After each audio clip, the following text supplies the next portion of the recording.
Hello friends, आप सभी का स्वागत है हमारे अपने YouTube channel special field special study में। आज इस वीडियो में हम बात कर रहे होंगे डीएड स्पेशल एजुकेशन के अंतर्गत वीआई ट्रेड के पेपर नंबर 5 की, जो कि आपका फर्स्ट ईयर के पेपर नंबर 5 यानी कि कोर्स कोड 5। ये सब्जेक्ट है आपका education of children with low vision यानी कि कम दृष्टि वाले बच्चों की शिक्षा। इससे रिलेटेड आज हम कुछ ऑब्जेक्टिव टाइप क्वेश्चन करेंगे। इसके पहले आप लोगों को 2 वीडियो दी गई है इस सब्जेक्ट से रिलेटेड, जिसमें ऑब्जेक्टिव टाइप ही क्वेश्चन कराए गए हैं, जो कि आपके सभी प्रीवियस ईयर क्वेश्चन पेपरों से ही लिए गए हैं। तो आप लोग वो वीडियो बिल्कुल भी स्किप मत करिएगा, उस वीडियो को ज़रूर पूरा देखिएगा, ताकि आप लोगों को आने वाले जो पेपर हैं आपके डीएड स्पेशल एजुकेशन के अंतर्गत, तो उसमें आपको पेपर नंबर 2 और पेपर नंबर 5 दोनों में काफ़ी हेल्प मिलेगा। अगर आप पेपर नंबर 2 के भी सारे क्वेश्चन देख रहे हैं और पेपर नंबर 5 के भी जितने भी क्वेश्चंस कराए जा रहे हैं, अगर आप इसको अच्छे से देख रहे हैं और इसको सॉल्व कर रहे हैं, तो फिर आपको आने वाले एग्ज़ाम में किसी भी प्रकार की कोई दिक्कत नहीं होगी। 2 पेपर आपके अच्छे से तैयारी हो जाएगी। तो चलिए शुरू करते हैं। हम लोगों ने अभी तक 40 क्वेश्चंस कवर कर लिए हैं ऑब्जेक्टिव टाइप क्वेश्चन में। आज हम 20 क्वेश्चन और कवर करेंगे इस वीडियो में। तो हम स्टार्ट करते हैं। फर्स्ट हमारा क्या क्वेश्चन है, ये आप स्क्रीन पर देख रहे हैं। 41 क्वेश्चन से हमें लेकर के 60 क्वेश्चन तक सॉल्व करना है।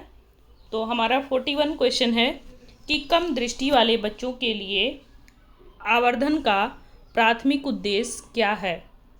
तो फर्स्ट ऑप्शन है कि वस्तुओं का रंग बदलना, या वस्तुओं के स्पष्ट आकार को बढ़ाना, या श्रवण धारणा में सुधार करना, या लास्ट ऑप्शन है स्पर्श संवेदनशीलता को बढ़ाना। तो यहाँ पे कम दृष्टि वाले बच्चों के लिए जो आवर्धन का प्राथमिक उद्देश्य होता है वो ये होता है कि वस्तुओं के स्पष्ट आकार को बढ़ाना। नेक्स्ट आपका क्वेश्चन नंबर 42 है कि निम्नलिखित में से कौन कम दृष्टि वाले उपयोगकर्ताओं के लिए आवर्धन की सीमा है। फर्स्ट ऑप्शन है आपका दृश्य क्षेत्र को कम करता है। सेकंड ऑप्शन है आपका कि दृश्य तीक्ष्णता को बढ़ाता है, या कॉन्ट्रास्ट को कम करता है, या परिधीय दृष्टि को ये बढ़ाता है। तो फर्स्ट ऑप्शन ही आपका यहाँ पे सही हो जाएगा कि दृश्य क्षेत्र को ये कम करता है। अगला आपका क्वेश्चन नंबर 43 है कि कम दृष्टि वाले बच्चों द्वारा पढ़ने के लिए आमतौर पर किस ऑप्टिकल डिवाइस का उपयोग किया जाता है। तो यहाँ पे हम देखेंगे कि जो बच्चे कम देख पाते हैं या लो विजन की कैटेगरी में जो बच्चे आते हैं वो किस प्रकार के उपकरण का उपयोग करते हैं।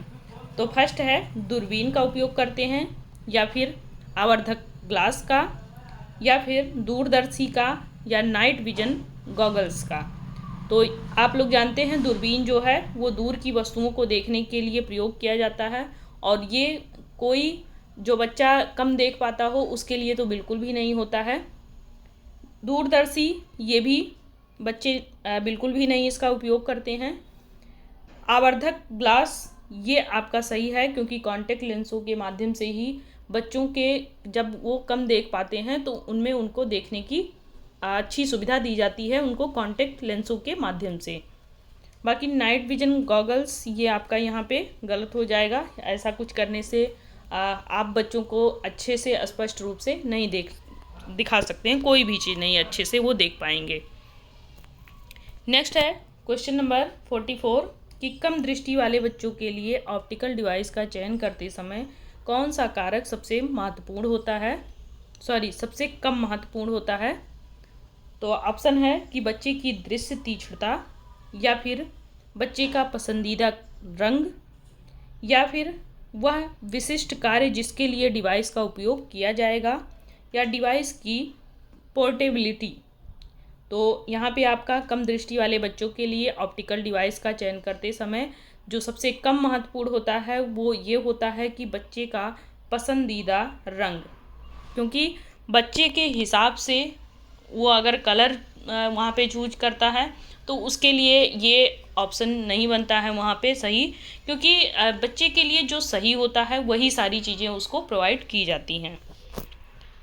अगला है क्वेश्चन नंबर 45 कि अधिकांश कंप्यूटर आधारित आवर्धन सॉफ्टवेयर क्या सुविधा प्रदान करते हैं। तो अधिकांश जो कंप्यूटर आधारित आवर्धन हैं वो किस प्रकार के सॉफ्टवेयर हैं और कैसी सुविधा वो देते हैं। तो क्या वे स्पीच टू टेक्स्ट रूपांतरण करते हैं, या फिर स्क्रीन आवर्धन होते हैं, या फिर वीडियो रिकॉर्डिंग होते हैं, या संगीत प्लेबैक होते हैं। तो जो कंप्यूटर आधारित आवर्धन सॉफ्टवेयर होता है वो क्या करता है कि वो स्क्रीन का आवर्धन होता है, क्योंकि वो स्क्रीन पर जो भी चीज़ें होती हैं उसको छोटा बड़ा करता है, ऐसी सुविधा वहाँ पे होती है। अगला है क्वेश्चन नंबर 46 कि कौन सा मोबाइल एप्लीकेशन टेक्स्ट को बड़ा करके कम दृष्टि वाले व्यक्तियों की सहायता के लिए डिजाइन किया गया है। ऐसा भी मोबाइल एप्लीकेशन है जो कि टेक्स्ट को बड़ा कर देता है, जिससे जो बच्चे कम देख पाते हैं वे अच्छे से उस चीज़ को पढ़ लेते हैं। क्या वो इंस्टाग्राम है, या स्नैपचैट है, या फिर मैग्नीफायर है, या फिर व्हाट्सएप है। तो जो डिज़ाइन किया गया है मोबाइल एप्लीकेशन में वो मैग्नीफायर है। जो टेक्स्ट होते हैं छोटे छोटे, उस पर जब हम मैग्नीफायर को लेके जाते हैं तो फिर वो टेक्स्ट बड़ा हो जाता है मोबाइल में। ऐसे में जो बच्चे कम देख पाते हैं, लो विजन कैटेगरी के होते हैं, वे अच्छे से उस चीज़ को पढ़ पाते हैं। अगला है क्वेश्चन नंबर 47 कि कम दृष्टि वाले बच्चों को पढ़ने में सहायता करने के लिए उपयोग किया जाने वाला एक सामान्य गैर ऑप्टिकल उपकरण क्या है। क्या वो ब्रेल पुस्तकें हैं, या फिर कॉन्टैक्ट लेंस है, या दूरबीन है, या धूप का चश्मा है। तो जो कम दृष्टि वाले बच्चे हैं उनको पढ़ने में अगर सहायता के लिए कोई चीज़ वहाँ पे उनको प्रोवाइड किया जाता है, या उपकरण के रूप में उनको दिया जाता है, या जो वो उपकरण का उपयोग करते हैं वे होती हैं ब्रेल पुस्तकें। क्योंकि जो बच्चे कम दृष्टि वाले होते हैं या देख नहीं पाते हैं उनके लिए सबसे ज़्यादा जो उपयोगी होता है वो ब्रेल बुक होती है। नेक्स्ट है आपका क्वेश्चन नंबर 48 कि निम्नलिखित में से कि कौन सा कम दृष्टि के लिए गैर ऑप्टिकल डिवाइस नहीं है। तो यहाँ नहीं को हम गोला बना लेंगे पहले, क्योंकि ये हाईलाइट नहीं करेंगे तो फिर हम अच्छे से क्वेश्चन का आंसर नहीं ढूंढ पाएंगे। तो हमारा फर्स्ट ऑप्शन है कि उच्च विपरीत रंग वाली पठन सामग्री, या फिर बड़े प्रिंट वाली पुस्तकें, या वीडियो आवर्धक, या स्पर्शनीय मानचित्र। तो कम दृष्टि के लिए जो गैर ऑप्टिकल डिवाइस नहीं है वो ये है कि वीडियो आवर्धक जो होता है वो जो बच्चे कम दृष्टि वाले होते हैं या दृष्टिहीन होते हैं उनके लिए ये डिवाइस नहीं रखा जाता है। नेक्स्ट है क्वेश्चन नंबर 49 कि कौन सा पर्यावरण संशोधन कम दृष्टि वाले बच्चों के लिए दृश्यता में सुधार करने में मदद कर सकता है। फर्स्ट ऑप्शन है प्रकाश व्यवस्था को कम करना, सेकंड ऑप्शन है उच्च विपरीत रंगों का उपयोग करना, थर्ड है आपका परावर्तक सतहों को जोड़ना, और डी है आपका पृष्ठभूमि शोर को बढ़ाना। तो यहाँ पे आपका बी वाला ऑप्शन सही हो जाएगा, उच्च विपरीत रंगों का उपयोग करना।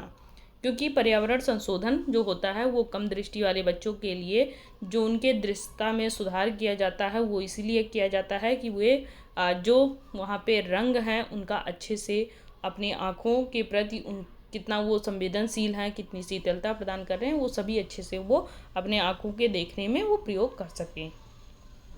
अगला है क्वेश्चन नंबर 50 कि कम दृष्टि वाले बच्चों के लिए उचित रोशनी क्यों महत्वपूर्ण होती है।